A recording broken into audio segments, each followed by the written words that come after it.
How do you ruin an 18-year marriage? They were supposed to be unbreakable. I love her until the day I die. So I don't think anything could hurt us. Your daughter is the talk of the town. Do people think that you're that girl? Everybody has seen it.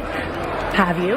No, because I don't need to see that. There was this tabloid explosion. When you get defensive, it's very ugly. How the did you end up that person? It was a joke. She was hurt. She was vulnerable. If someone can understand what she's doing, it's you. I just felt a tremendous impulse to give. Antonio Banderas is reportedly trying to bandage his marriage with Melanie Griffith. I am lover only of my wife. I was back with him, but it wasn't great. Melanie revealed she'd been suffering from stress-induced seizures. Griffith filed for divorce today, citing irreconcilable differences. It was physically painful. Antonio Banderas rushed to hospital after collapsing in his home. I remember people betting, literally, in articles, betting money that we were going to last 3 months. There was this tabloid explosion, wasn't there? She was a home wrecker.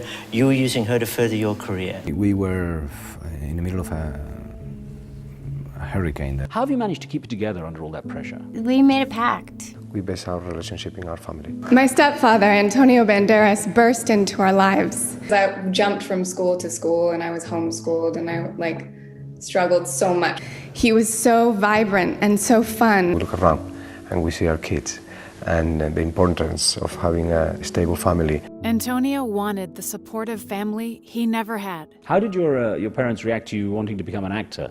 Bad, especially my mother. We really did try to change his mind. It was an unknown world for us. No one in the family had ever been an actor. But besides that, it seemed as though it would be very difficult. But when Antonio went to Hollywood to make it as an actor, it only got harder. Do you feel challenged as an actor? Always.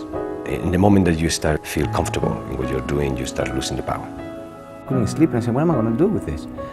This is like a drug. I cannot get rid of it. I got to keep going. I don't speak a word of English. What am I going to do? I was 31 when I learned. It was like somebody was hitting me with a hammer in the brain. It was almost physically painful. Still now, my mother said to me, if you were working in a bank, you can come home every day. His desperation to make his mom proud backfired. Not all of Antonio's films were favorably reviewed, and critics wondered if he was spreading himself too thin. The most important word is no. Those who say no are the winners. The ones who say yes all the time become cheap. We feel that when you finish a movie that nobody's going to call you again. So just pick up everything, almost compulsively. Everything here is the last movie that you have done. If the last movie you have done is good, you're great. And if the last movie that you did is bad, you're bad. In trying to prove himself, Antonio lost sight of what really mattered. Antonio Banderas reportedly caught dancing with a young model in a club. Antonio Banderas is reportedly trying to bandage his marriage with Melanie Griffith after rumors that he cheated on her apparently resulted in these recent pictures of her without her ring. These two seem like the most perfectly happy Tinseltown couple, but like so many Hollywood romances do, their love affair apparently just went cold. Melanie Griffith and Antonio Banderas are ending their 18-year marriage. Griffith filed for divorce today, citing irreconcilable differences. Melanie Griffiths revealed, quote, "The reason my marriage to Antonio fell apart was because I was stuck. The actress was recently diagnosed with epilepsy and said, every seizure that I had was at a point when I was extremely stressed. I got divorced, which was a real healer for me."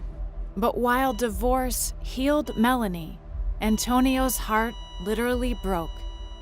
I suffered a heart attack 2.5 years ago. When that happens to you and you see death so close, you are more conscious of your vulnerability. The only thing that actually is certain, which is death.